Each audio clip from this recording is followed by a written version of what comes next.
free ride, and we are here with you because we want to bring you some informative information, but we also want to have a good time, even though there are people who are running in the studio stealing our stuff, but we try to hold it down in here. But we want to have a good time, and we want you to call in and let us know how you feel about the things that you're hearing, even if you think it's something you agree with, you've heard for the first time, you've heard too many times. Call us in and let us know how you feel about things. The number is 212-650-6903, and we definitely always want to let you know we would not be here if it weren't for you guys, and we need your support. We need you to support us, any dollar amount, and we always mean that. 50 cents from $50, right? $500, 50 cents, whatever you want to give us, we definitely appreciate it. If you want this type of radio, you got to keep it on the air, and you send it care of what is that, Harlem 411? Yes, Harlem. Care of WHCR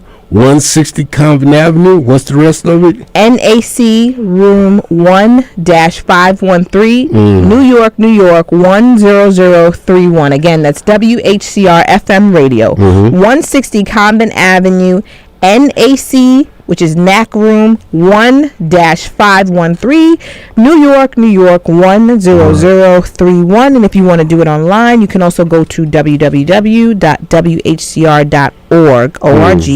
and there's a place online where it says make a pledge, and you can make a pledge to Harlem 411. Very, very good. Okay, so I'm just going to start off because there are two things. One, the veteran journalist and broadcaster of our next door neighbor, WBAI, Robert Knight. Robert Knight passed away. I think he was 64 years old, and I had pulled up some stuff on him. I'm not seeing it at my fingertips, but in any case, he was a journalist extraordinaire, and he also he did a piece called what was the piece called? It had to do with Haiti, and it was called "The Sweet Science of Racism." And in that, what did he get into? Well, he just got into just how long this stuff has been going on in Haiti in terms of the whole racism thing, and how the possibility that the Haiti's independence really stuck in the craw and still sticks in the craw of certain people, which is why they don't look at Haiti except to reap the benefits. They don't really extract the riches from it. Exactly. They don't really help them, right, so to speak. And so, and you know what is interesting while you look for that, because since we had the great disaster there, we don't really hear so much about it. It's like it's off the radar, and you kind of forget about these things. But the people that are there are still struggling. And what's interesting is, like, a lot of the stuff that a lot of the aid and relief that was sent down never really got to the people. What I see, you got the article. What is it? Right. What do you have? So it says Robert Knight, WBAI FM anchorman and host, dies at 64. He was young. I mean, he hosted 5 o'clock Shadow and Earthwatch on WBAI, where he's a news director and news anchor host of the morning show called Wake Up Call. He did extensive international reporting from Libya, North and South Korea, but he focused on South and Central America. And he won the Polk Award, the Edward Polk Award.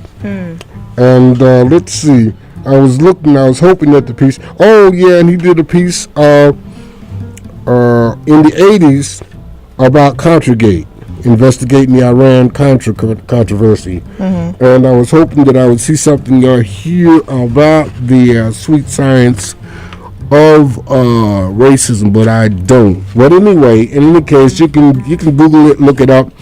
We were fortunate enough to meet, and he did an interview with us, my wife and I, not long ago, last year sometime.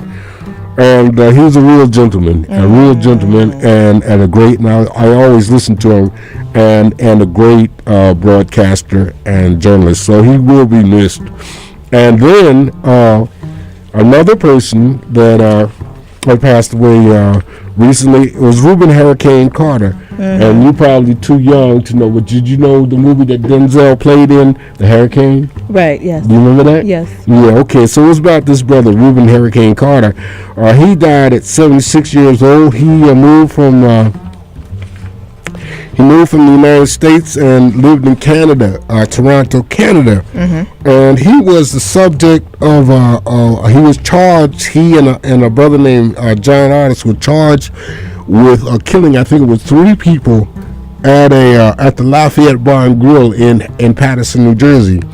And so he was charged with that, and people always questioned it, they said they were wrongly accused, et cetera, et cetera, et cetera.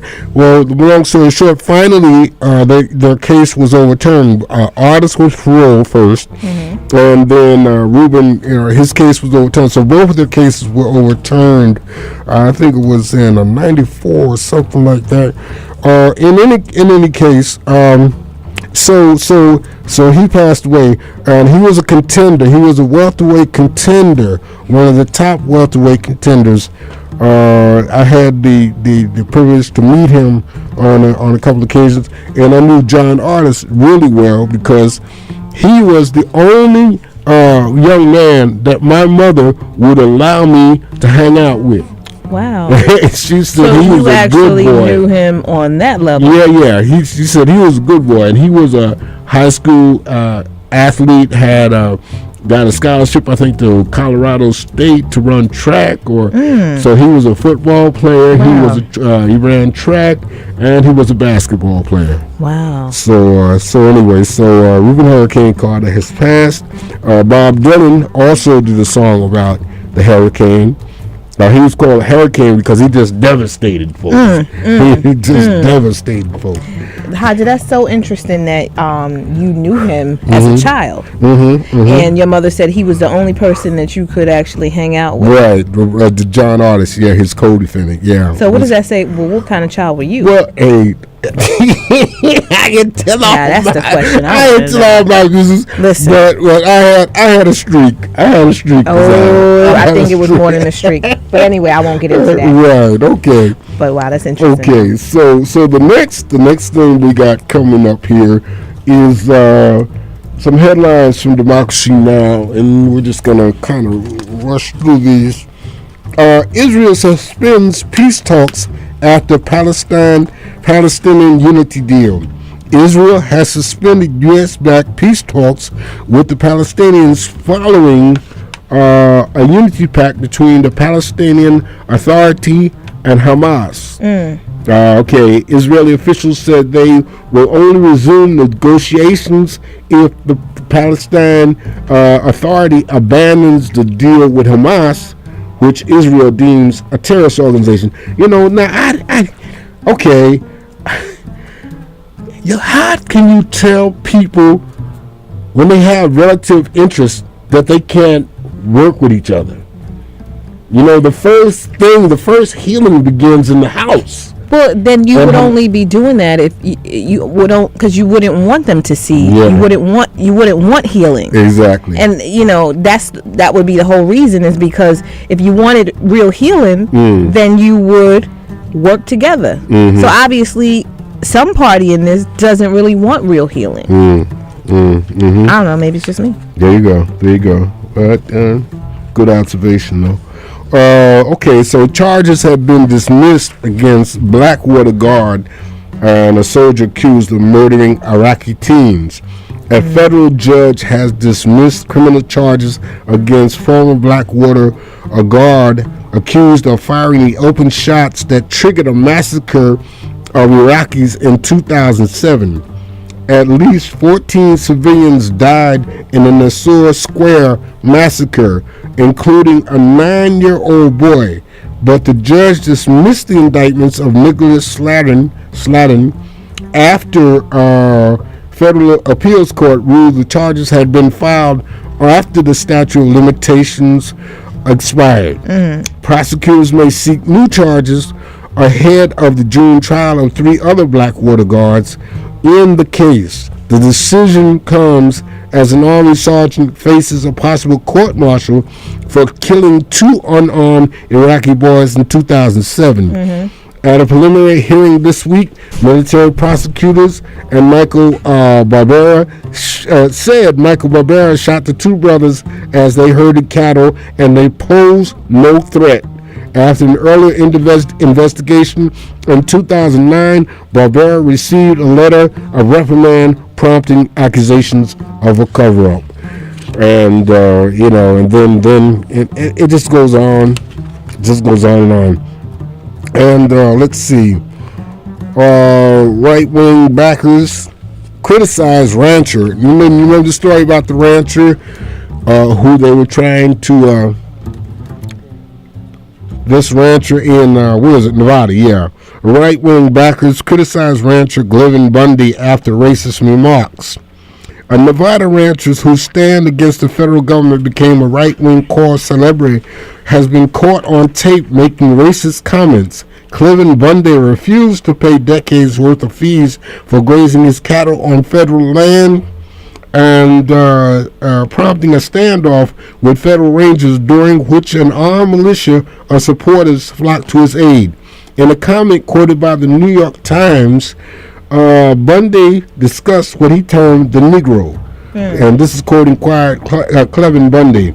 So now what do? Quoting him, they abort their young children, they put their young men in jail because they never learned how to pick cotton. Okay, and I've always wondered, are they better off as slaves picking cotton and having a family life and doing things, or are they better off under a government subsidy? Right-wing figures, including Fox News host Sean Hannity and Republican Senators Dean Heller, Rand Paul, and Ted Cruz, have all condemned Bundy's remarks after they publicly supported his case. Okay. So what are your thoughts on that? Well, I just, when I saw how they gathered around him, the first question I asked when I saw him and when I saw the folk that were backing him up, I wondered, was he a right-wing, extremist and stuff? Because, they got some extremists out there and they don't want no connection with the government, et cetera, et cetera, et cetera, okay? Right. So that was the first question I asked. So this gave me a nod. Yeah, he's definitely not a right-wing nut. He's a racist. Plain and simple. Right out in the daylight. And, amen. That's important also, I must say, for us to know what's going on and to get this information. Sometimes it's hard to swallow. I know for me, sometimes it's hard to swallow and read, publications in which people are spewing rhetoric, or those other radio stations where they may be doing this. But sometimes you have to know what is actually being said. Exactly. Because when you live in your bubble where everybody is kind of on the same page and, right. we all basically need the same things, you think that's how the rest of the world feels and how the rest of the world views you. They do not. And when you get a chance to see that, I mean, even if you just turn on, what was the show, Hannity? Sean Hannity. You turn on Sean Hannity, or you turn on Fox News or the O'Reilly or any of those things, you watch it for like an hour, your stomach will be sick. You will actually be like, really? People think like this? So it's good to know that there is a country and there are people who feel this way, so that when it's time for you to get out and vote, or when it's time for you to get out and make changes, you can say, I know I need to do this because everybody does not have my views. You're informed. Letting people know if they want to call in, if you hear anything that you want to talk about or you want to let us know about, give us a call. The number's 212-650-6903. So moving on, and affirmative action. This is in the Amsterdam News. Supreme flaw, it says on the banner. Affirmative action struck down by nation's top court. And it should be noted that her name Sotomayor, she was one of the ones who went against the decision. But affirmative action lost a major battle this week in a 6-2 decision. The U.S. Supreme Court allowed a majority of voters in Michigan to end affirmative action in the state. And so there is a coalition to defend affirmative action That case has been given opponents of affirmative action a powerful weapon, and this case says majority rules in a land of minorities. Okay, all right. The other thing is that Bill Clinton, former President Bill Clinton, has endorsed Charlie Rangel for his run for another term in the Congress. Okay, those of you who know this gentleman, James Allen, he was the director of ARC, the Addict Rehabilitation Center. Well, he is retiring. Mr. Allen is retiring after 56 years. This also in the Amsterdam News. After providing his committed services to the Addicts Rehabilitation Center for over half a century, Executive Director James Allen will announce his retirement from the organization this week. And he sought support in conquering his own heroin addiction in 1957, and he worked with the well-known pastor Reverend Eugene Callender and establishing the ARC, and as a matter of fact, they have a slamming choir. ARC Gospel Choir. Oh, wow. They are what do you call a cappella, and they could sing. They could sing. Haja, you could sing too. You know, Haja tried to sneak that one over on me. Haja, he said he was going to go have a rehearsal, and I asked, well, what kind of rehearsal is it? He said, well, you know, I sing a little bit. I said, oh, Haja, we're gonna have to ask you to sing up on the show. We have all these guests on here. Look, he's ignoring me. He's reading the next story. Yes. He thinks I'm playing. On to the next thing. Okay, so the final call, stand up on truth. The time for reparatory justice is now. That's the article, the weekly article by the Honorable Minister Louis Farrakhan. That's on page 20. That is. And okay, so the headline on Final Call this week is Black Dads, the Streets and the Justice System. And this is a struggle that black fathers face, who are out of prison and working to repair the lives of themselves and their children. And this should be, many people out there will probably relate to this story. So it's on page 3.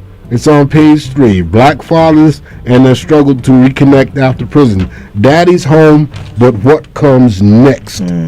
Daddy's home, but what comes next? And unfortunately, we have that problem in our community in terms of fathers returning and trying to reclaim their lives after having been incarcerated. And, what did they do?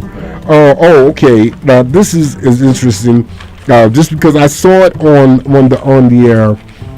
TV. Okay, this is this young brother Kareem Poltermont. No, Kareem Poltermont is the one that did the shooting. The shooting victim is Gama Drovia, and he was shot in the eye in Brooklyn. You saw that probably, right? And so they got this 21-year-old brother Kareem Poltermont, who was charged with 2 counts each of attempted murder, assault, possession of a firearm, criminal use of a firearm, and reckless endangerment in the shooting of a 13-year-old Brooklyn boy in his eye. But they showed this young man on TV, the young brother that was shot, and he's just so serene. He's so calm, And you can see there's just a spiritual kind of set about him. It said even when he was shot, he was calming people around him. Wow, that's deep. He was telling everybody to be calm. He definitely. He said that the devil wanted to take him, but God saved him. Wow, that's deep. So 13 years old. All right, so that's about it. Unless you have something to add. I don't have anything to add except for if you would like to call in and let us know how much you appreciate community radio. You can do that. It's 212-650-6903, and we greatly appreciate any donations, which can be sent to Whcr FM Radio, 160 Convent Avenue, NAC Room 1-513, New York, New York 10031, or you can go to www.whcr.org and you can click on Make a Pledge in the care of Harlem 411. Right. Why are we doing this? Because we need to stay on the air and we want to continue to bring you information that you do not get all the time. Okay. We want to connect with you, and I see that Haja is raising his hand, although he is not in school. Go ahead. Okay, so we got to get on to this. Oh, he throwing me off the air. All right. The first we'll guest. Take a break. We got to the first guest. Oh, Haja, now you throwing me up there. Now you see how it feels. Now you know. Oh. Now you know. All right, well, we will take a short break, and we will be right back.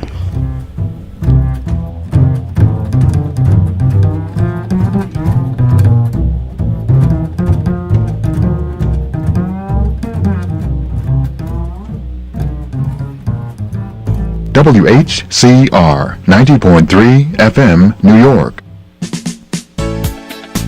The Educational Theater Program at the City College of New York proudly presents the 2014 Family Arts Day, Saturday, May 10th from 10 a.m. to 1 p.m. Family Arts Day offers free fun for everyone. There will be theater games, face painting, puppets, sing-alongs, clowns and mask making, live performances, and much more. That's Family Arts Day, Saturday, May 10th from 10 a.m. to 1 p.m., held at Aaron Davis Hall on the campus of the City College of New York at 135th Street and Convent Avenue. For a full schedule of events and directions, visit www.ccuny.edu/edtheater.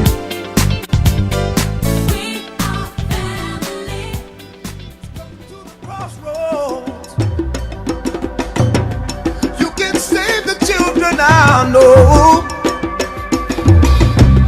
Jah, please come to the crossroads. Tell them to let the people go now. Jah, go to Mother Africa. Answer this prayer for me. Jah, come to Mother Africa.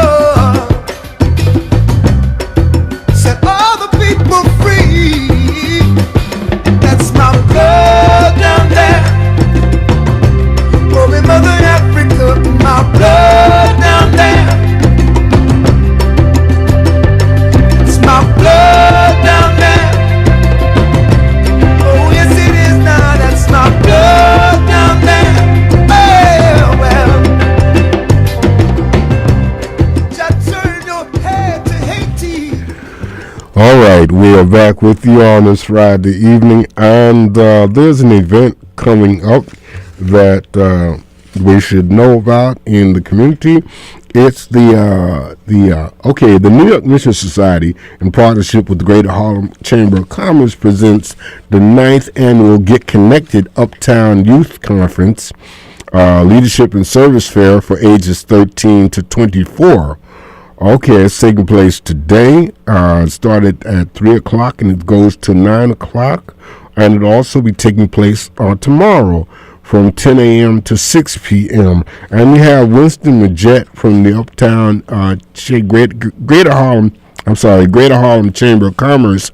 And we have him on the phone, and he's going to fill us in about how this began, what this is all about, and why you should come out tomorrow or tonight, if you still have time to come out tonight as well.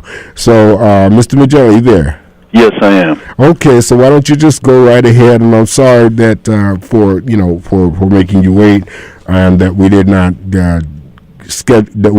respond on time. So just go right ahead.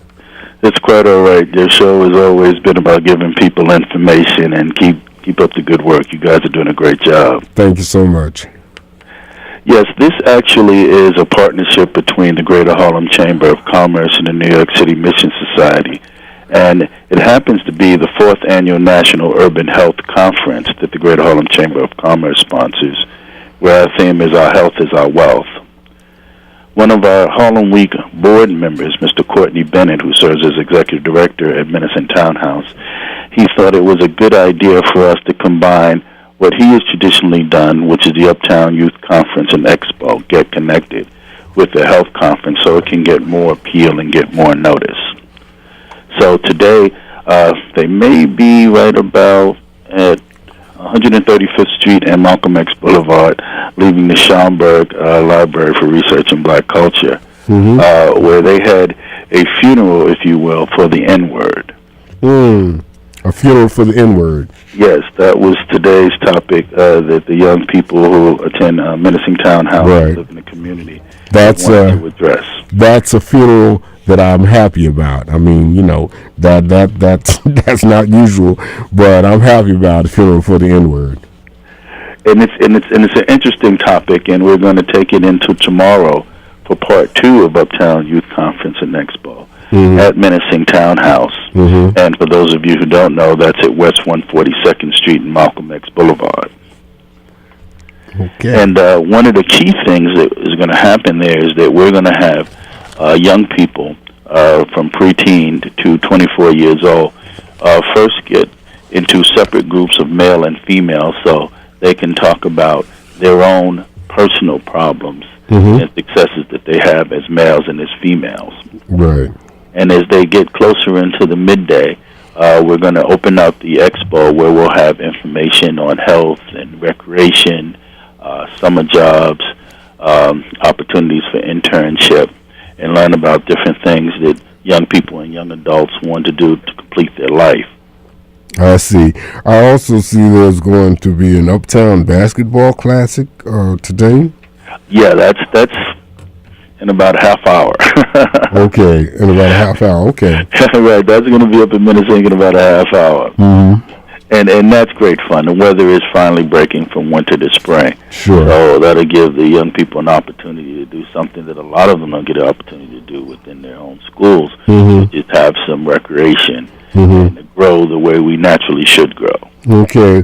I see here that political awareness forum with Youth Speak Out featuring Assemblyman L.T. Wright, Keith L.T. Wright, and the congressional candidates. So can you fill us in a little bit about that? Well, the one great thing is that you all were just talking about some of the political happenings in Harlem, which really is national. But as a good mentor of ours, Percy Sutton, used to say, all politics is local. So we want an opportunity for our young people to speak out on what they feel is important to them and have the politicos listen to them, and also get an idea of the topics that the politicos have in the next 3-4 years when our young people turn 18 or 21 and are eligible to vote, and how they're going to proceed with completing these opportunities that they say they're going to have for young people. Okay. How did this come about? Now, you teamed up with the New York Mission Society. Where is the Mission Society? Is that Menacing? Yes, Menacing Townhouse. And, you formed a partnership. Why Menacing? Well, one thing, Menacing has just been a staple in our community. I'll tell you a quick story. I was calling up one of our volunteers that volunteers with us, and she hadn't been with us for a couple of years. And she says, well, she has to stay home over this weekend with her husband because she doesn't have an aide. But she says her son just left to go over to Menacing to work on this conference, and she's great friends with our friend Courtney Bennett, an executive director there, and that they have been working together in improving the livelihood of our young people for so many years. She says no matter how inconvenient she may be, she wants to make sure somebody in our family goes to the Menacing Townhouse and supports with the efforts that they're doing there. And just in hearing that story, it just got me more up about what we do together. And the one thing that I really like about Menacing is the Feathers. That organization has improved the community and taken so many young men and young women with its inception of what you all probably know, Impact Repertory Theater. Right. The Grammy and Academy Award nominated youth singing performance group. And it birthed that group because that's where they started there in Townhouse. So that's the Order of the Feather, right? Yes. Yes. And it's been around for a while, and many young people and people who are in their adulthood now have come through there and are doing great things in our community. That's the key. The key is that they've grown to come back and give back. Mm-hmm. And that's what this health conference is all about. It's about preventive measures in order for us to be healthy, mind, body, and spirit. Mm-hmm. Mm-hmm.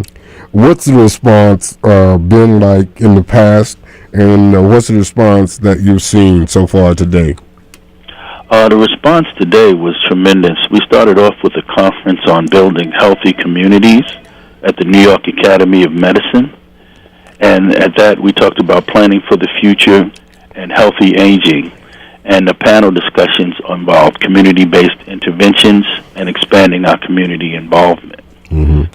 And with that, we also had a partnership with the Emblem Health Neighborhood Care Center at 215 West 125th Street. Right. And had an open house talking about how you can take care of yourself without a whole lot of prescription medicine. Mm-hmm. You can eat healthier, and you can live healthier by doing certain exercises, young mm-hmm. or old. Mm-hmm. So the response today has been tremendous.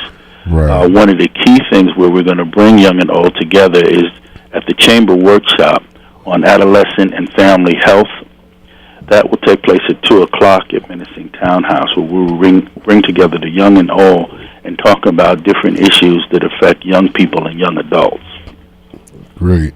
Looking at the one of the flyers, it has some of the sponsors: the Amsterdam News, the New York Christian Times, WBLS, the New York Beacon, and the Harlem Arts Alliance is what I see up here. Yeah. So yeah. Good sponsors. What do you want to come out of this, Mr. Bajette? You personally, what do you want to come from this, and what can we look to in the future from this? Well, what I want to happen really is that we take ownership of our lives and really focus and concentrate on the preventive. Mm-hmm. During the particular adolescent and family health workshop, one of the speakers is Malik Abdul Razak, mm-hmm. and he's the manager for market segment for Emblem Health. Right. And he was very helpful throughout the last 6 months of talking about affordable health care and explaining that to people and letting them know that even though there was a deadline on part of it, if you had your application in the system, it will still be honored. And also the child care component of health, you still were able to apply for. Mm-hmm. And that helped a lot of people, and we've done a lot of radio shows and print, and it helped a lot of people not only in New York City but throughout the region. And we also have a dentist, Dr. Donna Williams, who's right there on 125th Street in Morningside, who's got the reputation of making some of us, like myself, who don't like to go to the dentist, mm-hmm. not afraid to go if you haven't gone since you were a child. Wow. Okay. And it's really, really important. And one of the other things in terms of preventive health is on mental health. It sometimes gets neglected or thrown into the closet and not brought out. Mm-hmm. And we have Dr. Cynthia Grace of City Care, Inc. that's going to talk about adolescent mental health and how it affects you as an adult. Okay, great. Okay, well, unfortunately, we have to go more briefly than I had intended because we have another guest coming up right behind you. But can you give us contact information? Sure. And, for more information, mm-hmm. you can call us at 212 862 7200. All right, repeat that, please. 212 862 7200. Is there a website? Yes, www.greaterharlemchamber.com. Okay. Well, Mr. Jet, I'm sorry for the brevity of time, but we do want to encourage people to come out to the 9th Annual Get Connected Uptown Youth Conference, Leadership and Service Fair for ages 13 to 24. It's happening today until 9 o'clock. And where is it right now, Mr. Majette? Right now, it's at the Schaumburg Center, and they'll be carrying the casket back to Menacing Townhouse at 646 Malcolm X Boulevard at West 142nd Street. Okay, and the Burying the N-Word. And what's happening tomorrow? Oh, it's a fashion show and Idol Talent. Okay. Absolutely. Okay. The Uptown Idol Talent and Fashion Show. Okay. And where is that going to be tomorrow? At Menacing Townhouse at West 142nd Street and Malcolm X Boulevard. Okay, give us that number again, and then I want to thank you for taking this time to speak with us. 212-862-7200. Thank you so much, Mr. Majette, and much success, and looking forward to talking to you again about other things that you'll be doing. Keep up the good work, guys. Thank you so much. You're welcome. Bye-bye. Bye-bye. Okay, that was Winston Majette from the Greater Harlem Chamber of Commerce, and representing the 9th annual Get Connected Uptown Youth Conference and Leadership and Service for ages 13 to 24, taking place today at the Menacing Townhouse and also tomorrow. Okay. And we gave out the number, the contact. I don't have the contact number in front of me, but okay. I guess you can call 212-862-7200, and that's the office of the Greater Harlem Chamber of Commerce. Okay, we're going to take a break. We're going to come right back, and we have another interesting guest coming right up. WHCR 90.3 FM, New York.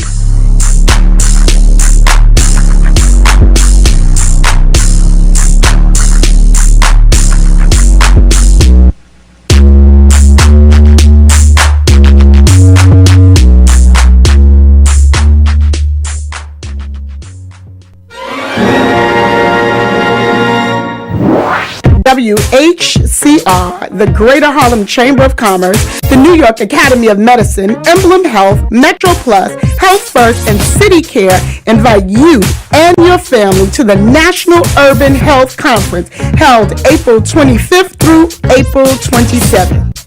The National Urban Health Conference will feature major presentations on building healthy communities, spiritual health, and an all-day conference on youth health issues. All events of the National Urban Health Conference are free and open to the public, but space is limited. For a full schedule and to register, please call 212-862-7200 or visit www.greaterharlemchamber.com.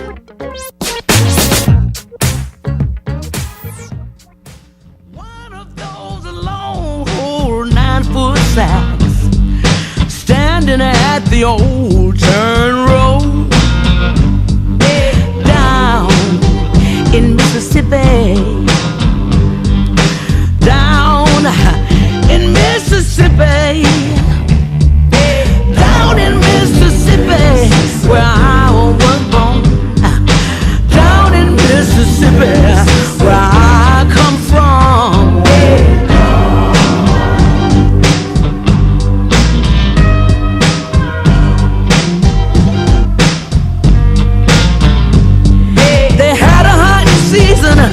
On the rabbit, if you shoot him, you went to jail. Season was always open on me. Nobody needed no bail. Way down in Mississippi, down in Mississippi, down in Mississippi, where I was born, down in Mississippi, where I come from.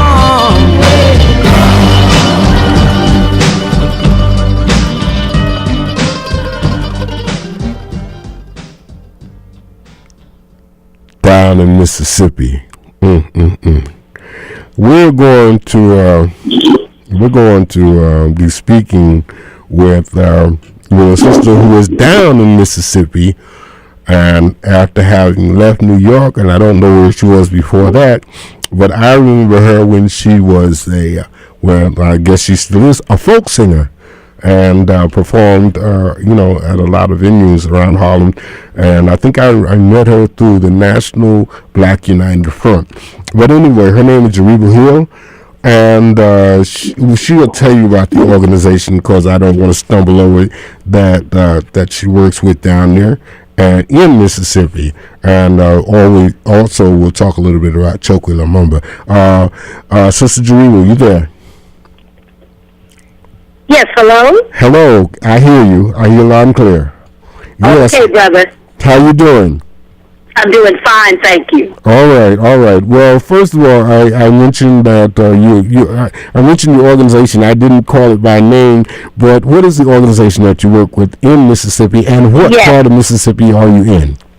Okay, we are located in the Mississippi Delta in Greenville, Mississippi, about 2 hours from Jackson and 2.5 hours from Memphis. And the name of our organization is the Mississippi Workers Center for Human Rights. Okay. All right. And how long have you been doing that work, Jariba? When did you leave New York? Okay, well, I left New York in 1995 after law school on a fellowship to do housing and workers' rights work in Oxford, Mississippi, which, as most people know, is where the University of Mississippi is located and where James Meredith was shot back in 1961 for trying to go to school. So I went to Oxford first, and in September of 1996, we called our first Southern Human Rights Organizers Conference. And out of that conference, better known as SHROC, which we continue to do every other year, and we're getting ready to host the 10th biennial Southern Human Rights Organizers Conference in Savannah this coming December 11th through, December 12th to the 14th. So during that conference in 1996, there was a call for more protection for low-wage workers who didn't have unions, but needed representation, needed support, needed folks to stand in solidarity with them as they wage struggles in their workplaces for human rights and dignity and decent treatment, and of course wages, fair wages, and other issues. So a couple of months later, in December of that same year, we founded the Mississippi Workers Center for Human Rights, and our mission at that time, and that mission continues today, was to provide education, advocacy, and organizing support for low-wage workers, not only in the Mississippi Delta, but across the state of Mississippi. We were first located briefly in Oxford, and then after a couple of years, we moved to the Mississippi Delta, where we have been since 99. We've been in the Mississippi Delta. And so our work has taken us in and outside of various communities. We deal also with issues concerning children who are still students in Jim Crow school settings, even after the Brown versus Board of Education decision. We also address issues concerning community resource disparities and other injustices in the community, including racial profiling, police misconduct. And those are some of our core solidarity issues that we raise. But in terms of our legal advocacy and organizing, we focus on hostility in the workplace, where nooses are still being made, where racist graffiti is on the bathroom walls, inviting black people to leave the workplace and spewing hatred against black workers, and also addressing issues, very negative comments written on bathroom walls about women, particularly black women. And so those are the things we address. We address racism in the workplace. We address economic inequality. We address retaliation and unfairness. And we look to partner with workers who are about the business of changing their lives in those settings. We don't do a lot of social work. We believe that workers have to claim it, and they have to reclaim their own destiny and be in charge of their own struggles. And what we've been able to do is stand with them in solidarity, provide legal counsel where needed, and provide ways to build coalitions and support their struggles, from the living wage struggles that are going on to struggles here. Of course, the state of Mississippi is one of 17 states that has a cap on workers' compensation. And so we have a campaign called 450 Weeks is Not Enough. Mm-hmm. We're also a part of the International Living Wage campaign as well. Mm-hmm. Okay, you just talked about the segregation in the school, and I guess you're aware of this Supreme Court decision regarding affirmative action. As I understand it, they can do this stuff state by state now. And how does it affect the education process in Mississippi? Yeah, it's just going to shore up and reinforce the states' rights system that's already in place.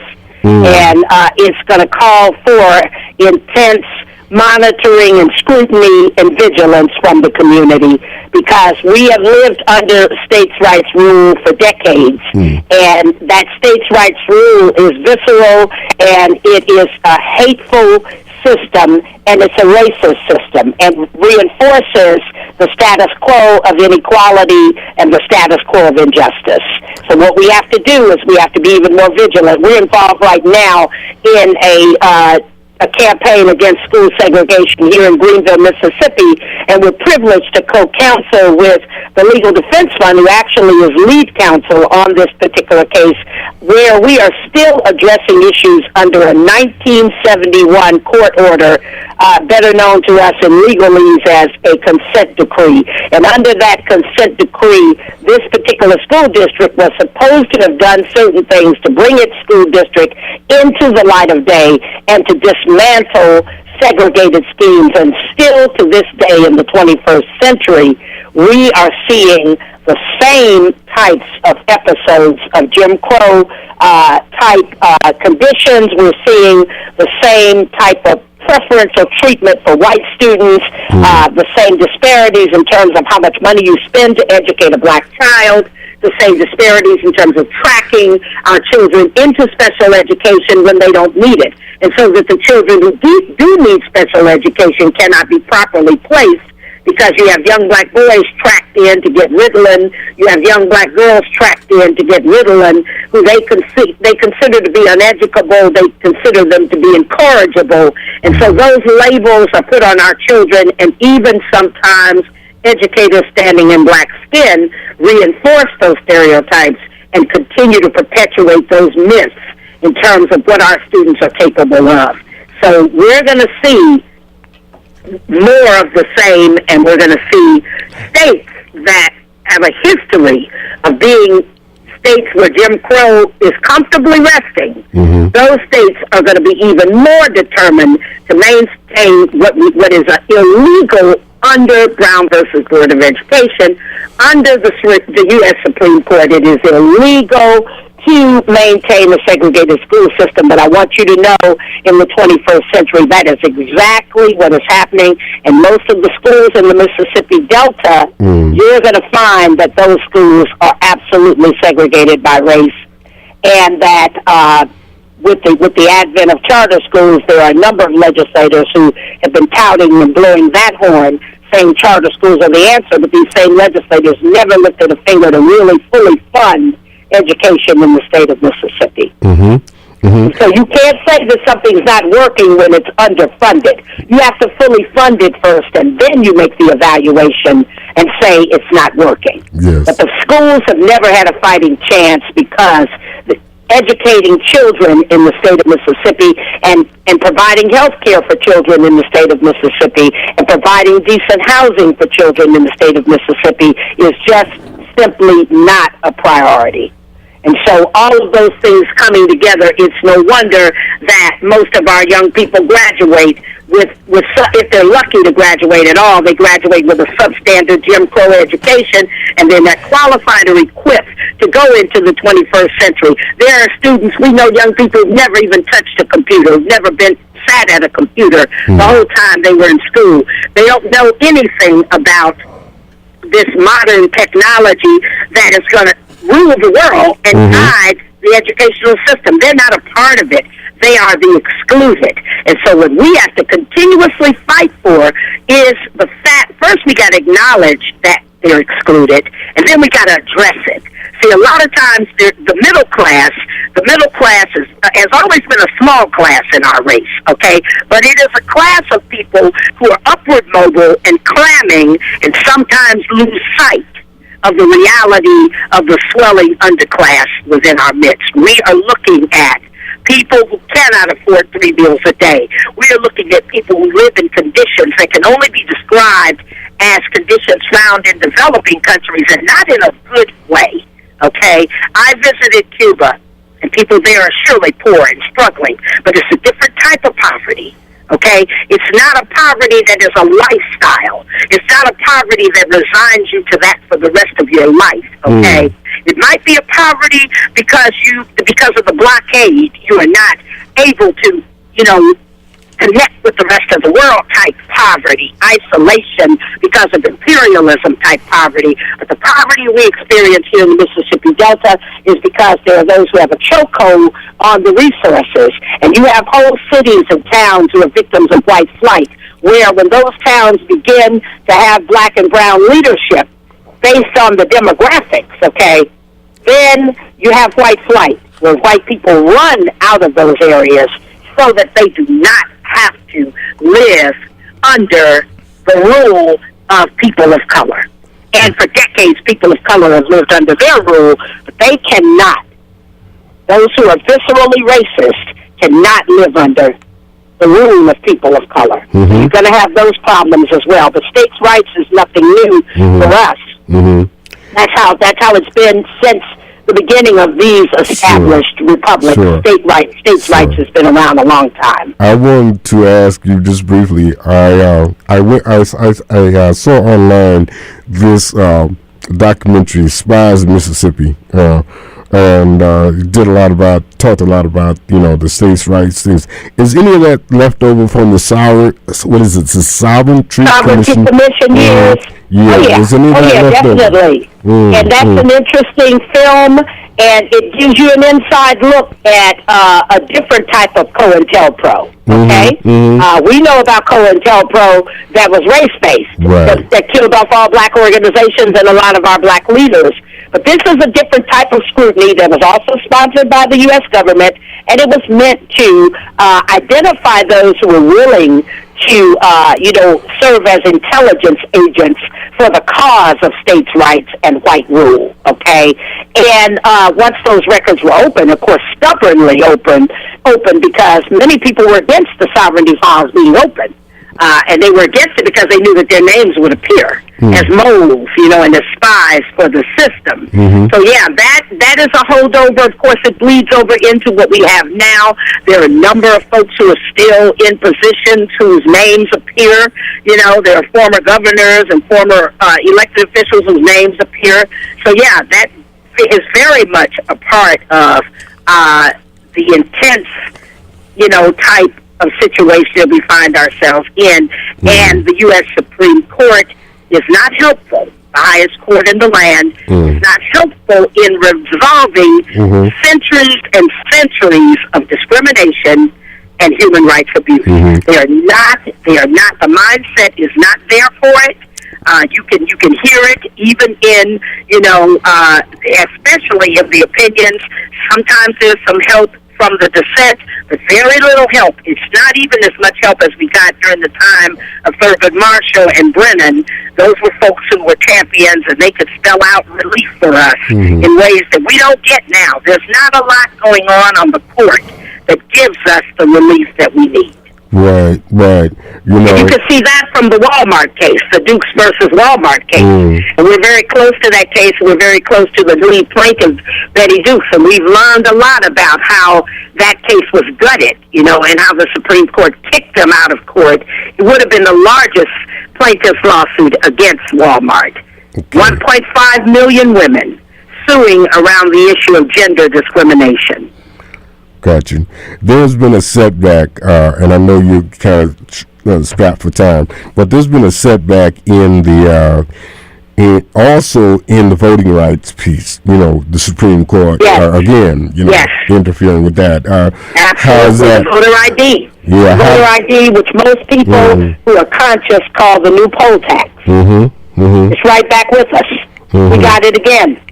Just like that, all of the suffering, all the fighting, all of the bloodiness that occurred on Edmund Pettus Bridge, all of the deaths, Schwerner, Goodman, and Cheney, and all of the sacrifices people like Fannie Lou Hamer made, who became ill because of the struggle and eventually lost her life because of course, she had hypertension and she had the blood clots, but she also had breast cancer. And the movement really killed her because she was trying to make a difference, and she and Victoria Gray, Adams, and Annie Devine, the three architects of the Mississippi Freedom Democratic Party, look what they did for us. Look what they did. Aaron Henry and Henry Kirksey and others, look what they did. Because of them, we can go to the polls and vote. And now, in the 21st century, we got to take out a pass.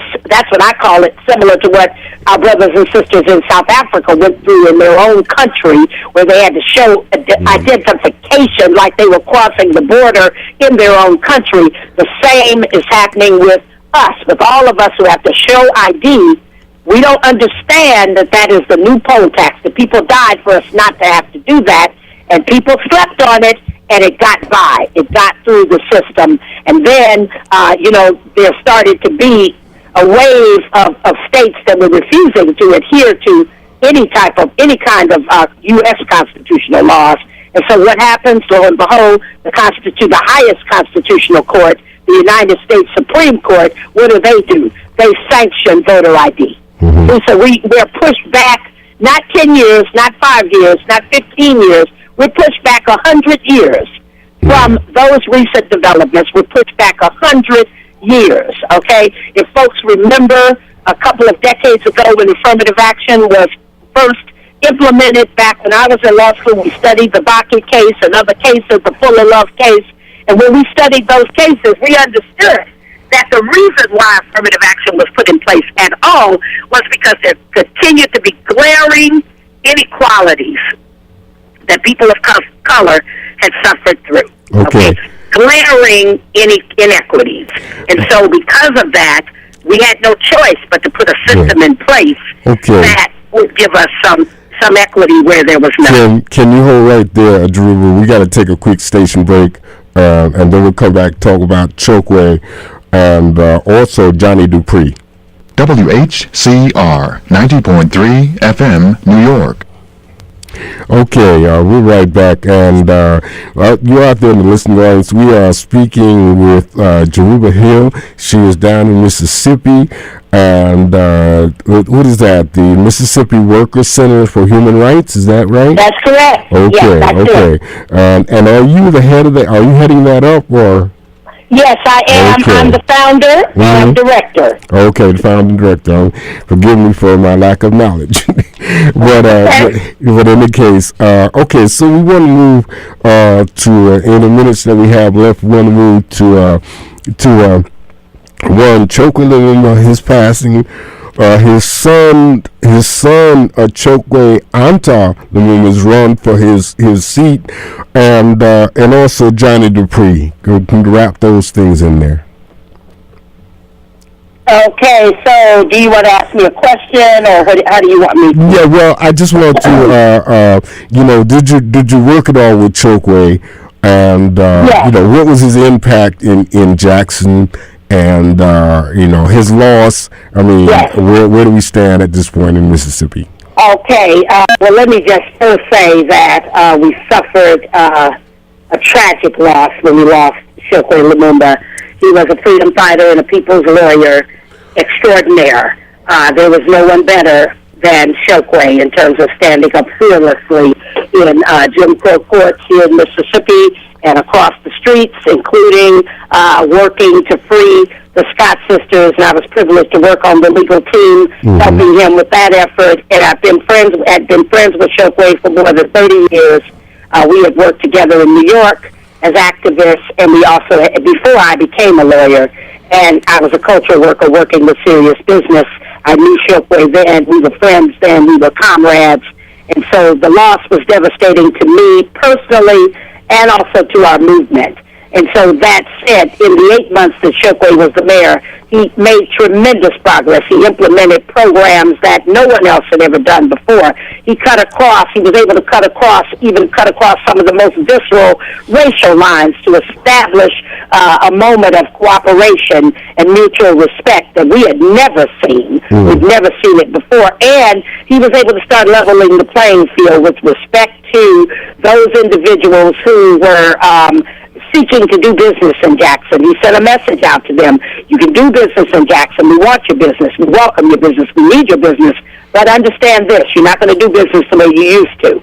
If you do business in Jackson, you're going to hire people in Jackson that look like the majority of people in Jackson. And without saying it, what he was saying was, for once, African Americans were going to be considered highly favored because we are 80% of the population in the city of Jackson. The capital city, the state capital, is a black city, okay? And therefore, not to cut anybody else out, but certainly to step up the game and make sure that there are sufficient numbers of black contractors, okay?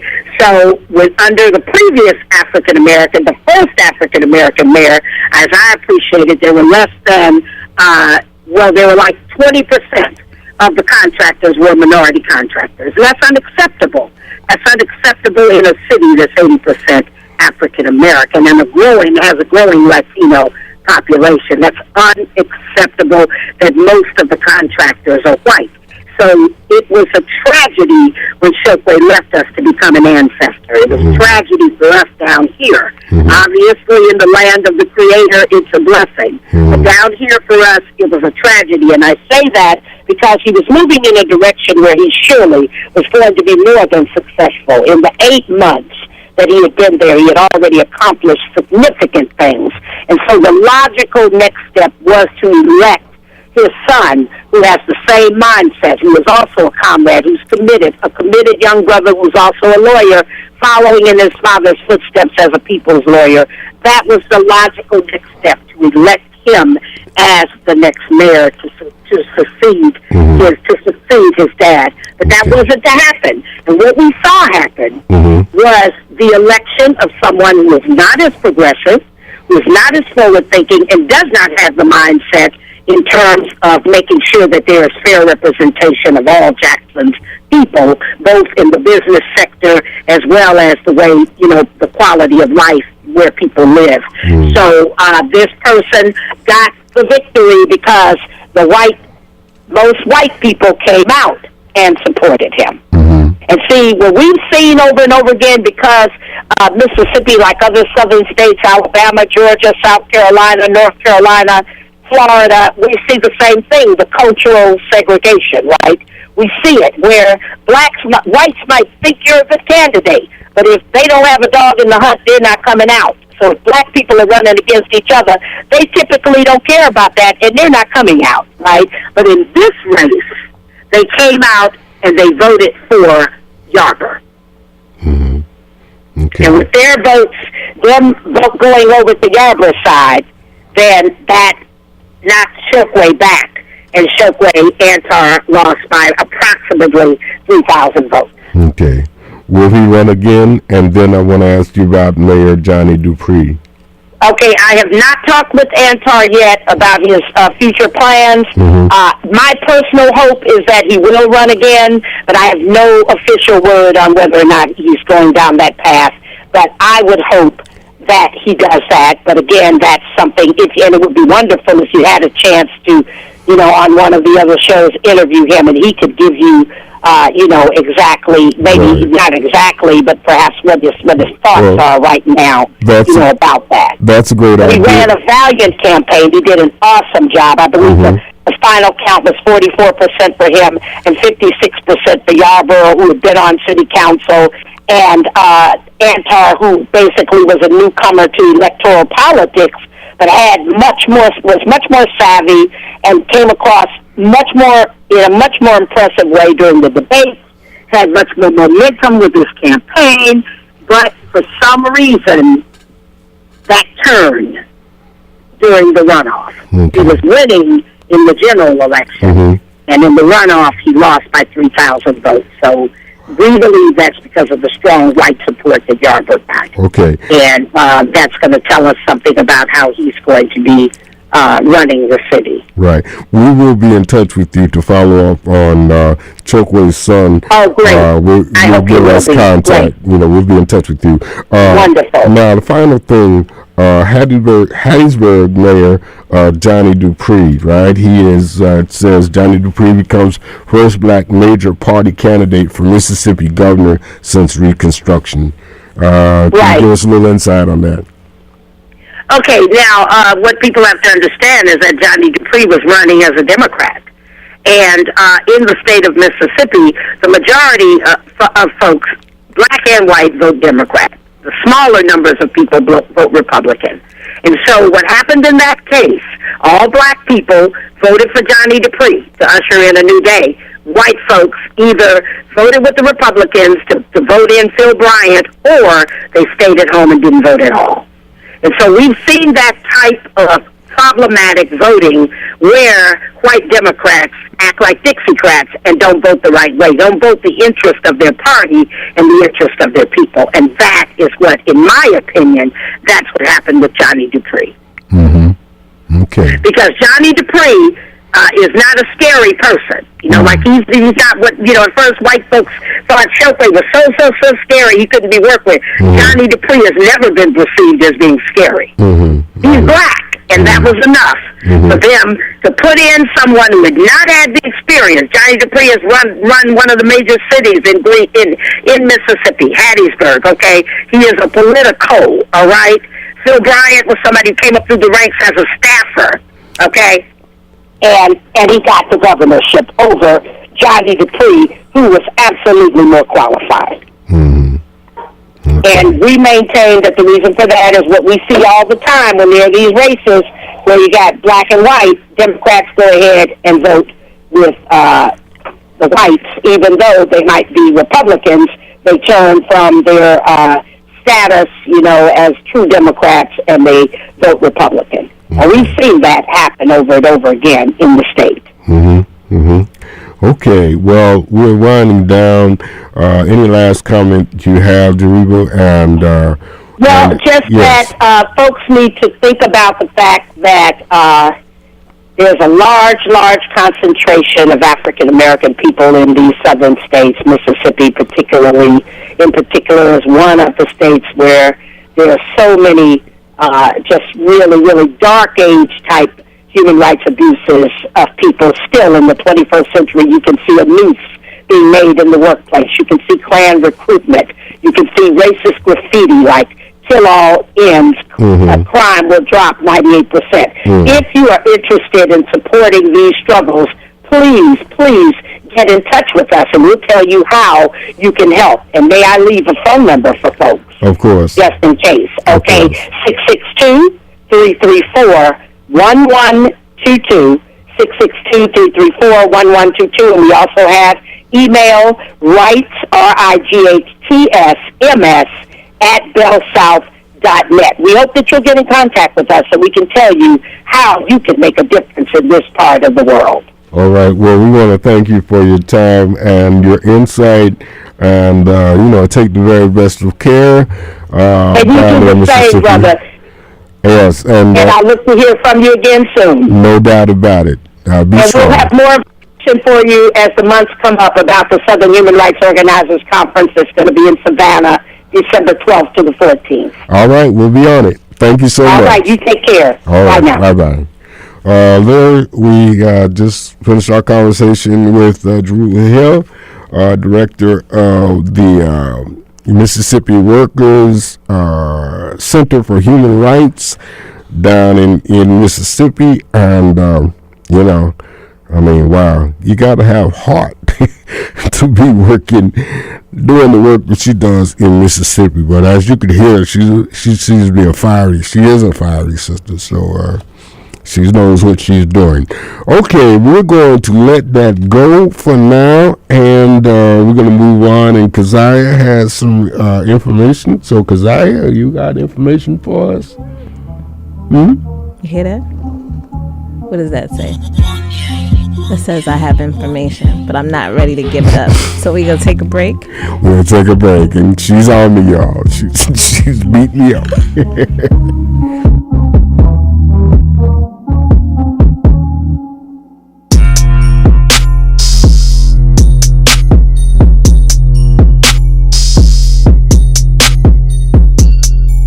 WHCR 90.3 FM, New York.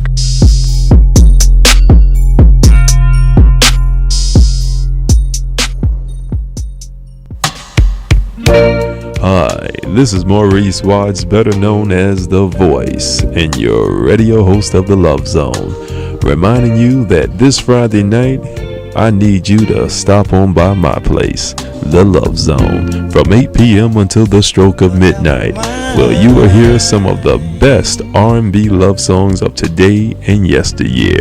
That's right, we take you from 1948 and bring you all the way up to the present, baby. Been serving you your love for over 22 long years, so hey, mark your calendar. This Friday at 8, you and I have a date. I'll see you there. For each other.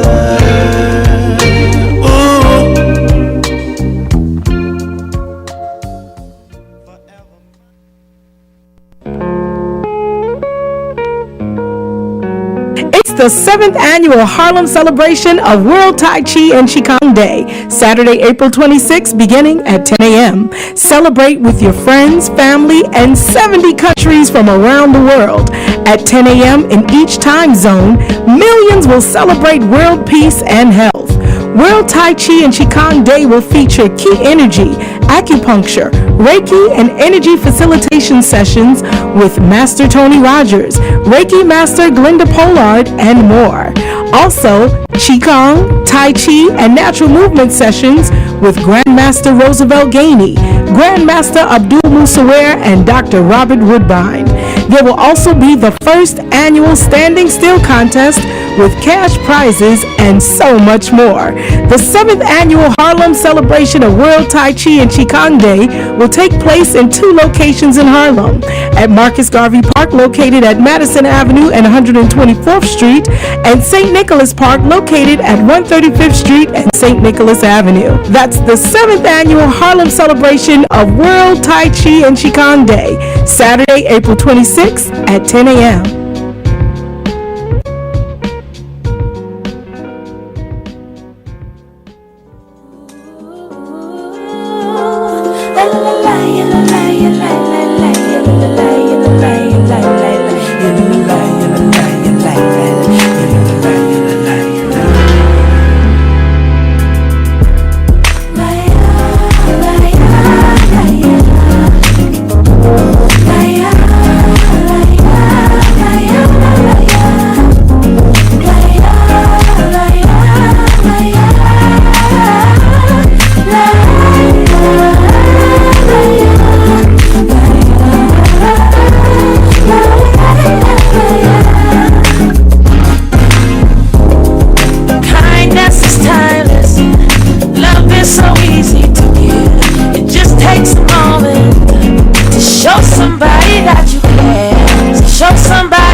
So cool, being in the crowd. Got the hottest clothes, the hottest shoes. Reading the tabloids, and we're flossing in the club. The freshest thing that you can do is give someone your love. Kindness is time. And we are back. We are still in the Friday afternoon free ride, and you are listening to WHCR 90.3 FM, and this is Harlem 411, and I am Keziah Glow, and I have held Haja Worley hostage because he always thinks he will leave after the 7 o'clock hour, and he is not going to leave me.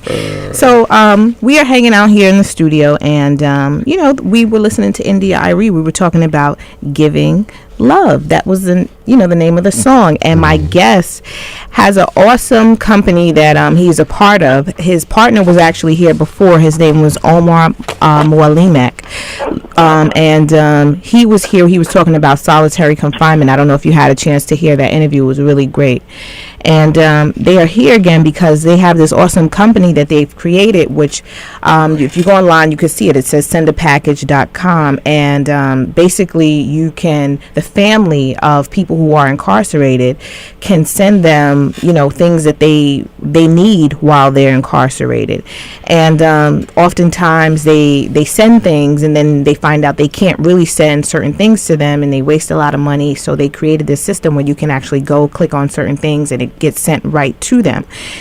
We earlier today in the show, Haja actually was, he was talking about the final call, and he was talking about black dads, the streets, and the justice system. And it was saying that there are so many black men who are incarcerated, who are experiencing this, and then their families. So this has to do with their families, the people who are dealing with them, and the struggle that they feel, trying to get to their family. So my guest, his name is Zaramar Ramirez, and we are going to call him Mr. Z.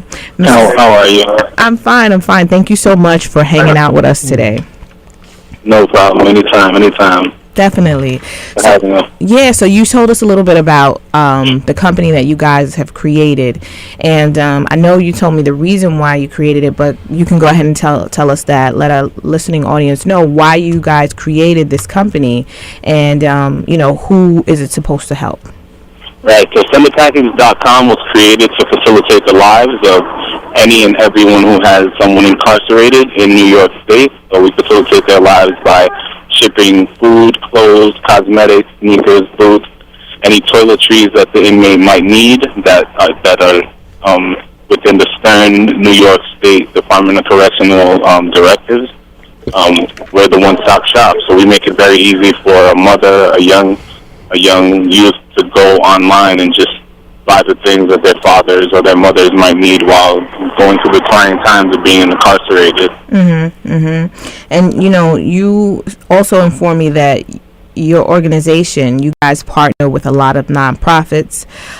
You guys are doing a bunch of other things, and you also have this and I don't know if I'm quoting it wrong, if I'm saying it wrong, but you guys have worked with Jeff Jam to get tapes sent to people who are incarcerated because they can't play certain types of music, so you guys work with them to get certain music on tape so that they can actually hear music. Right, correct. So in New York State, the only way that you can listen to music is via tape, and no one makes tapes anymore. It's like it's a forgotten item. You use CDs and iPods on the outside world, but while being incarcerated in New York, all you can receive is cassette tapes. So we got an exclusive deal with Universal Records, where we're the exclusive cassette tape distributor in the New York State prison system. Is there any way, do you guys also have speeches, or will you be putting speeches or things like that on those tapes as well?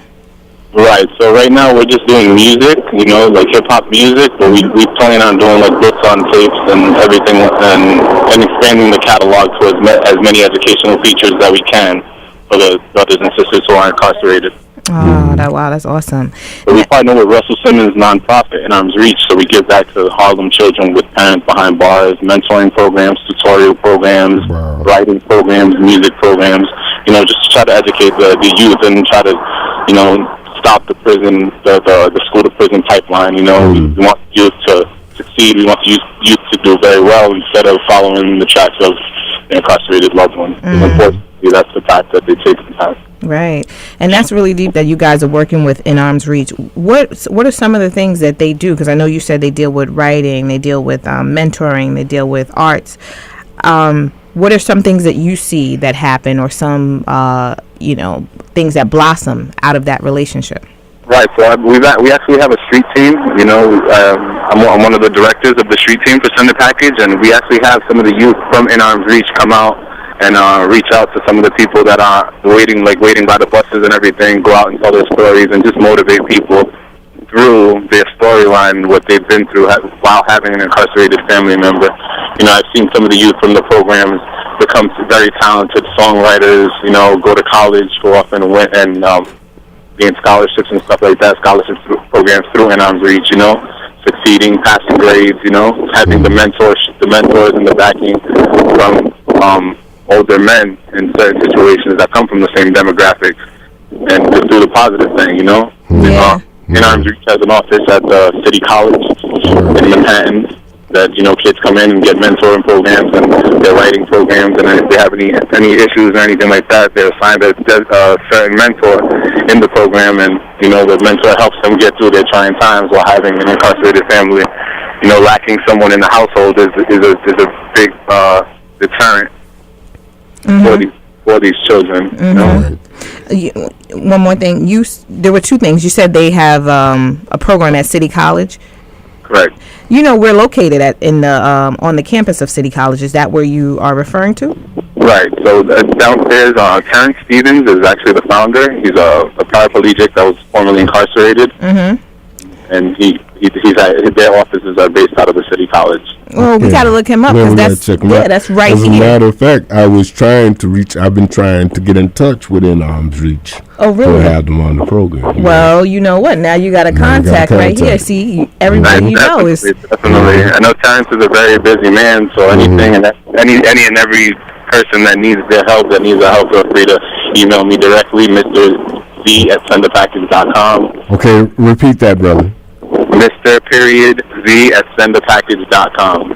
Sendapackage.com. Any references, any children that need services, that need help, that need tutorial programs, that need the writing programs, that just need a mentor, somebody to just come out and say, hey, I don't want to take the same path that my family did, or like my loved one, I want to take a different path, I want a different approach, And we do try to facilitate the lives of the children, the mothers, the loved ones, the pregnant women, Mrs. Z, tell us, are you doing anything like workshops, presentations, things like that to get the word out to the community? Or are you linking with organizations that are doing the work in terms of mass incarceration and the like? Are you linking up with different organizations? Right. We've linked up with different organizations to end the new Jim Crow law, the Incarcerated Nation campaign. We've been fighting for bills to end solitary confinement for pregnant women, the blind, the deaf, the disabled.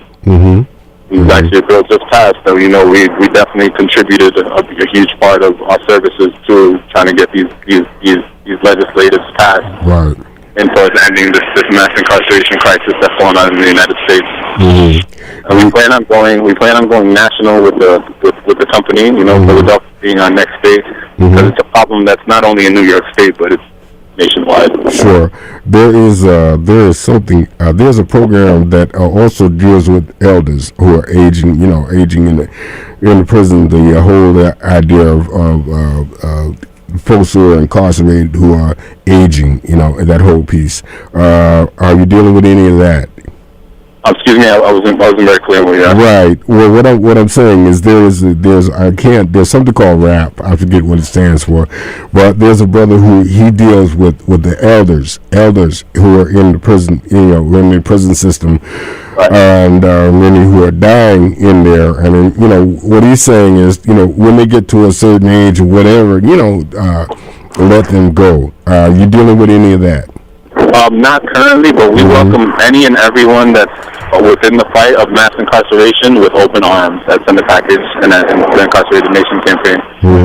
We love building allies and having more people on board to strengthening not only the youth, the future of America, but the elderly as well. So we welcome everyone with open arms to join the team and really go after this matter. Right. That's awesome. That I know you said you guys are not dealing with that specifically, but the elderly is very important because we often forget about them. They often get slipped underneath the radar, and they're very important because they hold the keys to our future, because they have a lot of information in the past, and within the last 100 years we've had so many major shifts in consciousness and in politics and the way in culture, just in society. You could actually speak to somebody who is 60 or 50 years older than you, and they would have had an entirely different life than you experienced. So that's an awesome question, and it is great if anybody is interested in dealing with that you're welcome, and there is a place for that. there was another place I wanted to go back. You were talking about young people who go and they tell their stories and it changes their life because sometimes they hear these stories from people who have gone to prison, or they come out and they have this story. So when you listen to music, popular music, or you listen to you just watch certain things, you read certain books, prison is like this rites of passage for young black men, and they paint it as this thing that you have to go through. And even though it's something that some people say, yeah, okay, whatever, but it's really true. A lot of young people really have prison as something they think they actually have to do. And so what are your thoughts on that? And also, are there when you see these young people who you're changing their lives, does this stop prison as a rite of passage?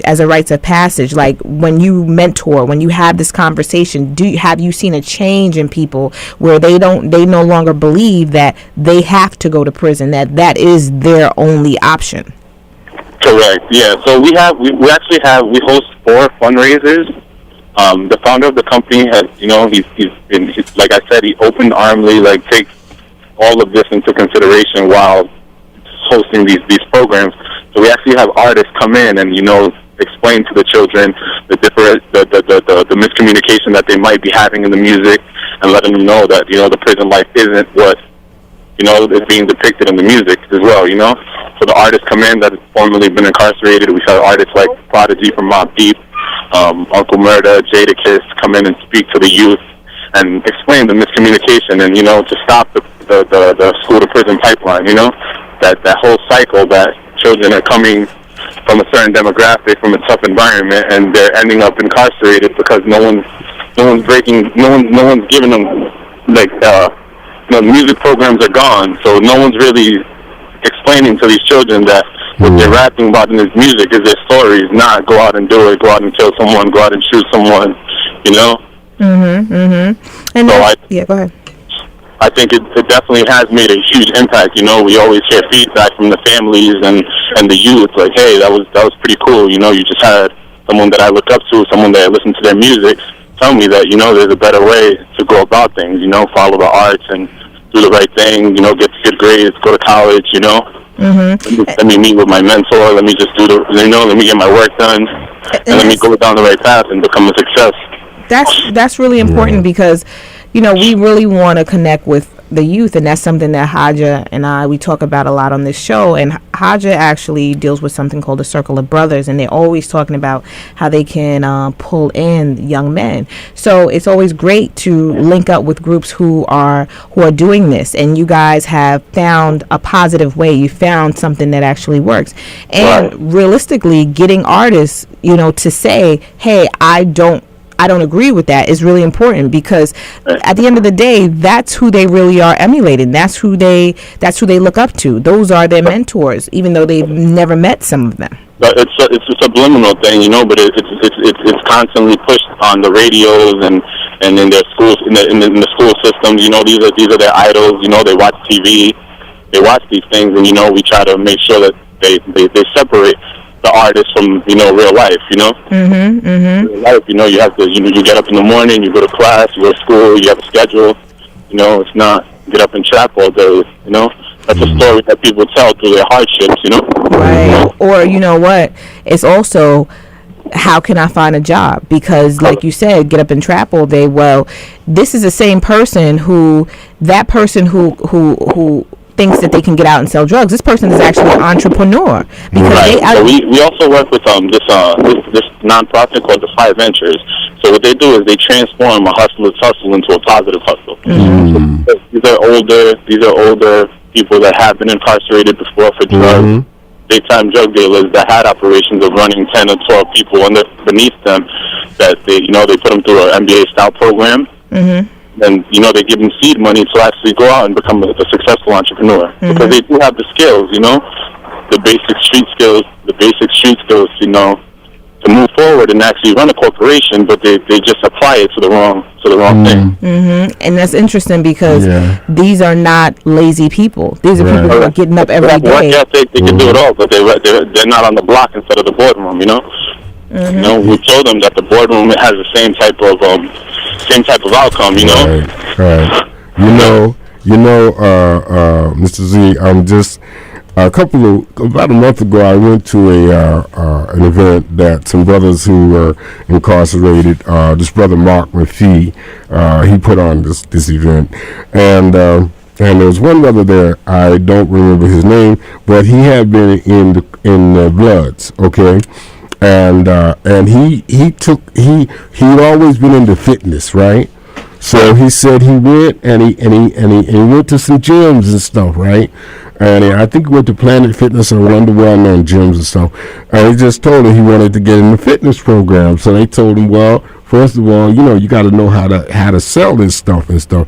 And he said he had no idea, no inkling, but he just said, I can do this. You know what I'm saying? Because he had the innate ability, to be able to do that. And so he went into fitness, and now he's just, he's doing all kinds of great things.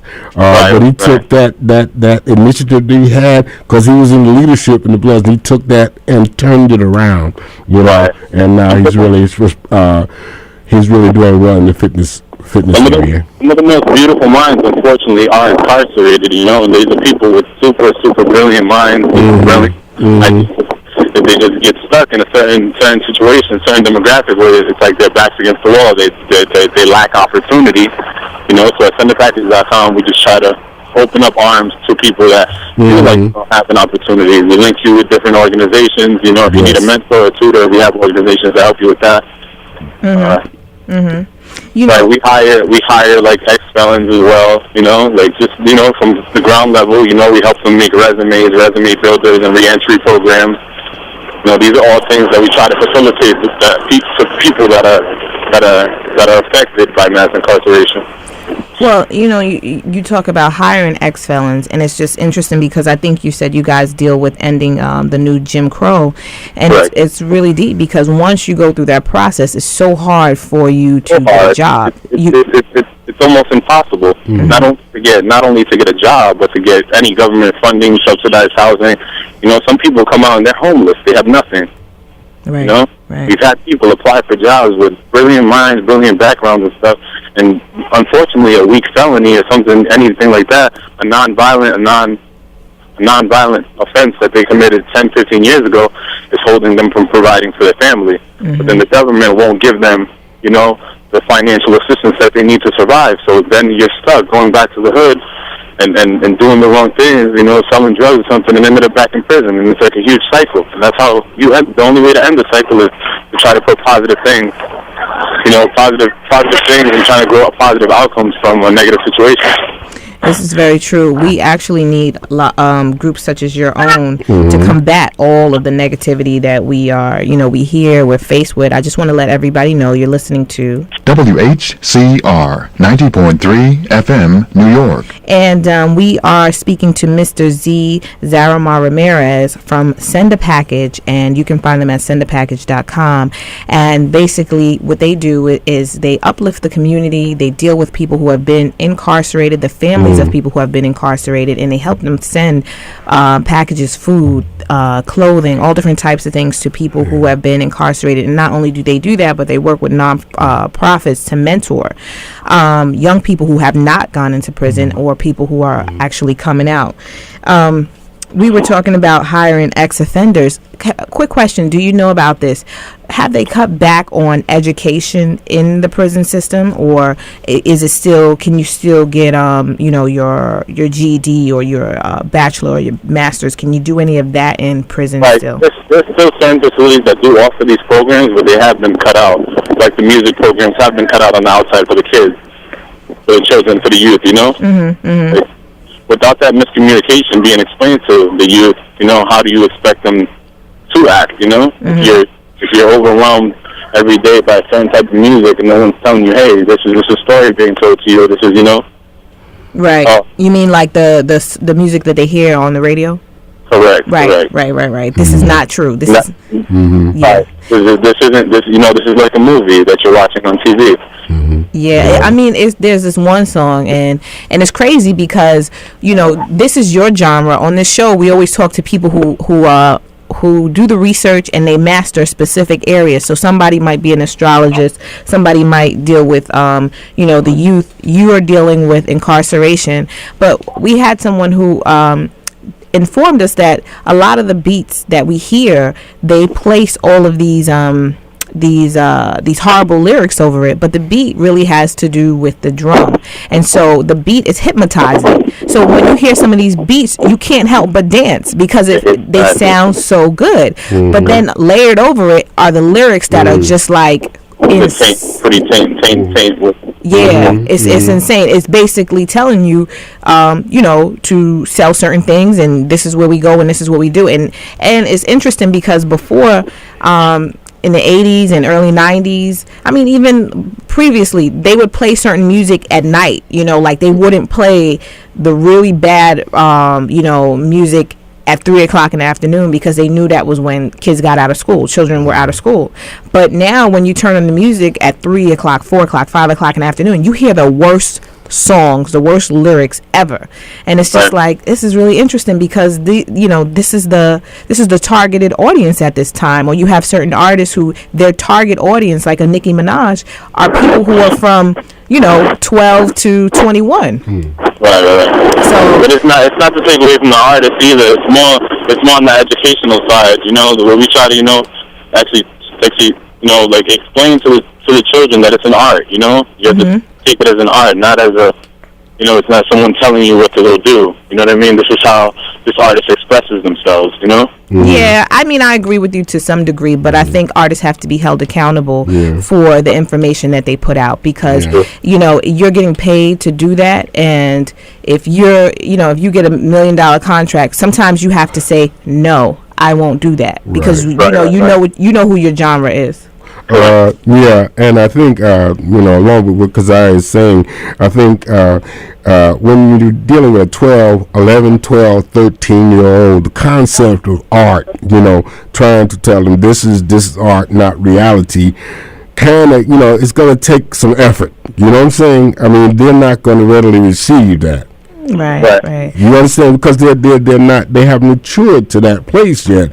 So we got to be on it in terms of what the artist represents and what they're saying and who they're saying it to. And you know what? I just want to say, not to beat you up, Mr. Z, because we kind of going in on you, but I definitely want to pick up what you guys are doing because you are working with artists, and I've seen some of your video and I've seen some of your footage where artists are actually coming up and they're saying no.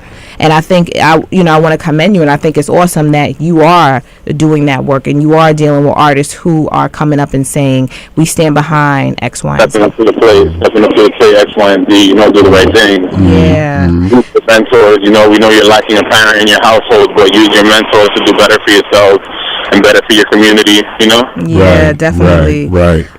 You mentioned that you guys were working on a bill, and can you go back to that and tell you? We have a project run by 5 Muliamatos on your show prior, working on a bill to end solitary confinement for women, pregnant women, the deaf, the mentally disabled in New York State. Uh-oh. Hello? Sounds like somebody got you out there. Party. You all right? Hello? Yeah, hello. Are you there? Yeah, you guys are breaking up a little bit. Oh, okay. Let us know if you can't hear us. I'll hang up and call you back. Can you hear us now? Yeah, I can hear you. Okay, cool. Go ahead. Yes. So with the Incarcerated Nation campaign, we partnered with 5, and he's working on trying to help end solitary confinement in New York State. We actually have a lobby day coming up on May 6th. We'll be going up to Albany for the same reason, to try to halt solitary confinement in New York State because it's just inhumane. It's an inhumane situation where people get locked up for 23 hours of the day, and there's actually nothing positive constructive that you could do held in a solitary confinement room. Where you get an hour to break by yourself. You get crazy tickets for having pencils or certain books or, non-violent tickets that have you locked up in solitary confinement for long periods of time, 3 months, 6 months. 5 actually did, 5 years in solitary confinement. Right. Right. Can Mr. Z, Hydra I just wanted to say the importance, because I've been in the belly of the beast, unfortunately, and it is so important for people to receive those gifts, those packages, and to know that somebody out there is looking out for them. It also helps to maintain a certain status with them, a bond, and also with mother daughter. Exactly, and also with the people who are the COs and stuff. The COs see them getting certain things. They know somebody is looking out for them, and they might not as readily step to them as they would somebody who's not. Right. Mm-hmm. We try to do things for the indigent too, people with no families that are unfortunately in those situations. We try to do like fundraisers and things for people that don't have someone to reach out to. Pen pal programs and stuff. Right. Someone to reach out, because unfortunately, the majority of the inmates that are locked up in New York State are non-violent, drug offenders. How can we find out about this trip to Albany? How can we call? Can we contact you and give us that number? Pardon me? What was that? How can we find out about the trip on May 6th to Albany? Yeah, anyone can contact me at Mr.Z@sendthepackage.com, and I'll be more than willing to forward them all and every information. Okay. We actually have a couple of bus spots open. We have like 6 to 8 buses going up to Albany. Great.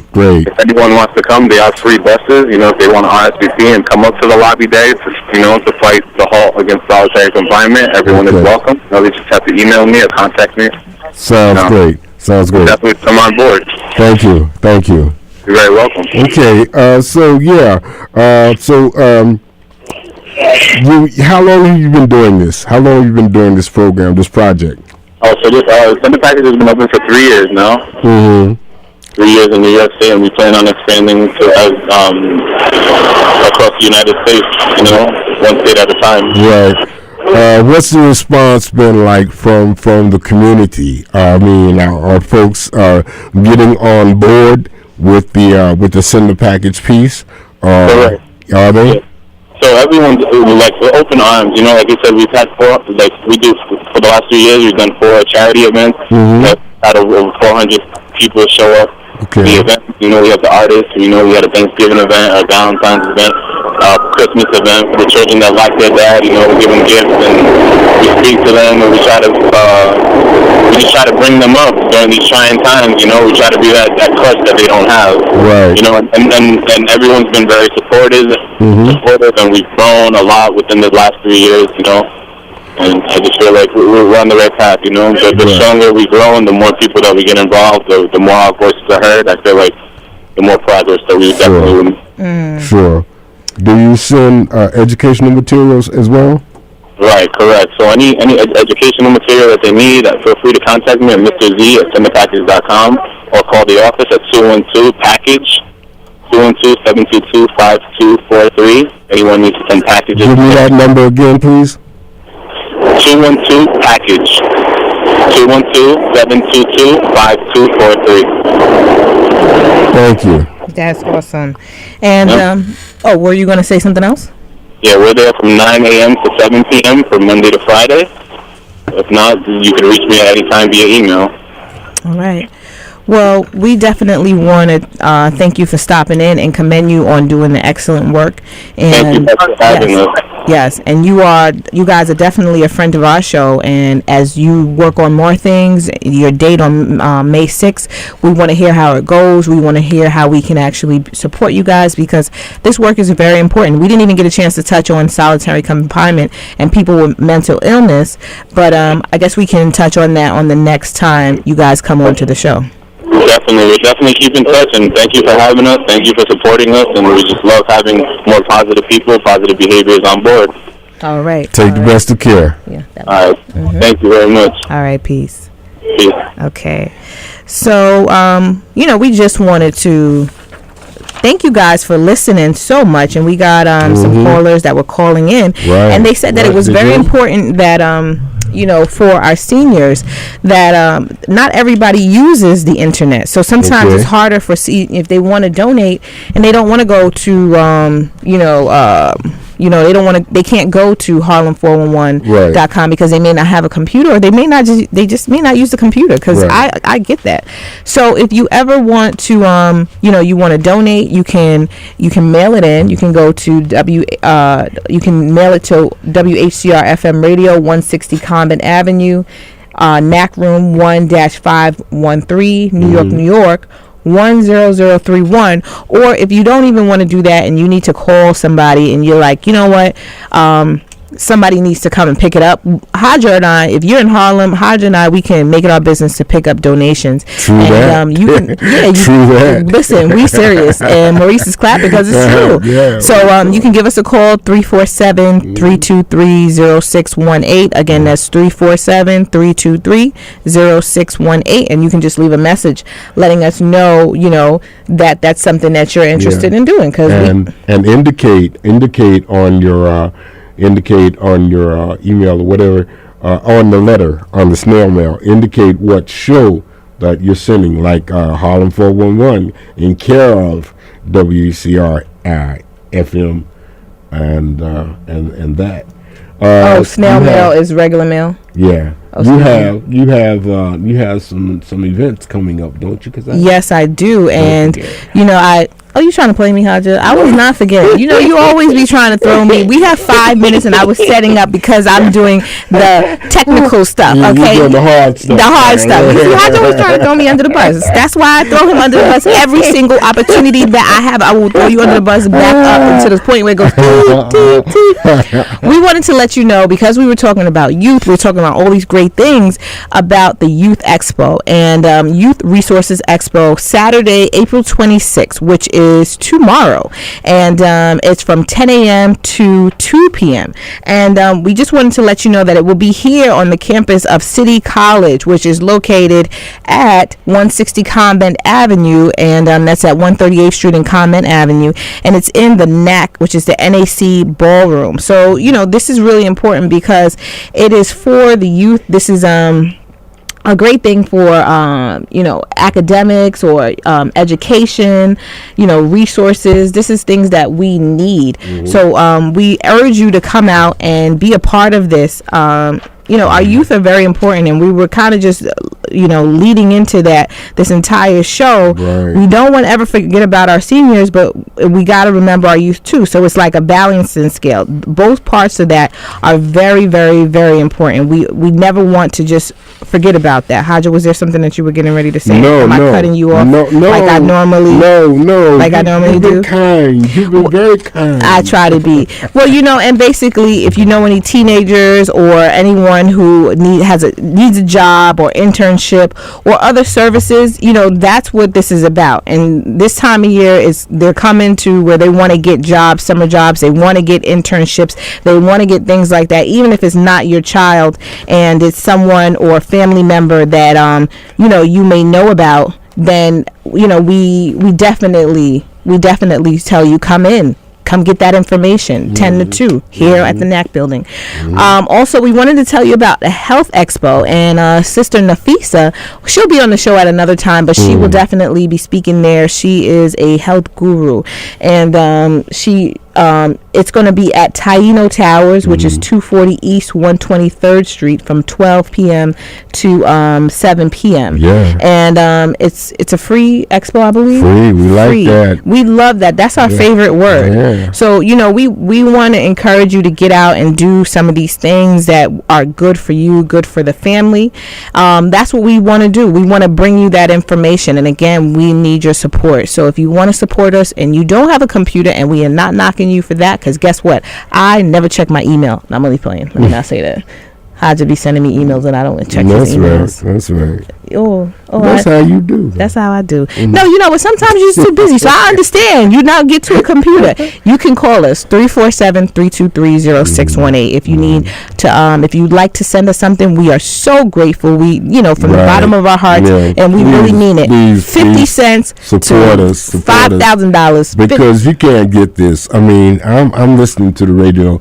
And I'm listening around, and I mean, for volunteers, for the caliber of programming that you get from volunteers, it's exceptional, it's extraordinary. So really, reach out to us and help us. You know, stay here, help us. We got a whole another section of the station that's got to be completed, phase 2. And, we're looking forward to that. And our general manager, she's working hard on trying to get us the funds that we need to do. That's what we need, y'all, as well. Mm-hmm. Okay, we need you. Yep. So if you listen out there, support what supports you. You know, we support you, so support us. Yep, and this information that we bring you, sometimes it is, sometimes it's a little off the wall, but it's always informative. It's always informative, and we try to bring you things that are not what you're normally gonna get. So with that being said, we want to thank you. We want to thank Brother Smiley. We want to thank all the people who called in, who had Brother Hyatt, Cindy. We want to thank everybody who just calls in and gives us a little tidbits. The people who are listening and in your cars, we love you. We love the people who are home, walking down the street. However you get this show, thank you so much for listening. And we have a worldwide audience. I learned that from Brother Maurice. Is that was mad random, Haja. You didn't put that in right. I didn't put it in right. No, you didn't say it. You didn't. You had to say. We have a listening audience of people who are all over the world. Well, go ahead with your bad self. All right. Until next week, we just want to say we love everybody. Okay, definitely. Stay right there. Don't go nowhere. Maurice coming right up. All right. Toward your destination, though you may find from time to time complication.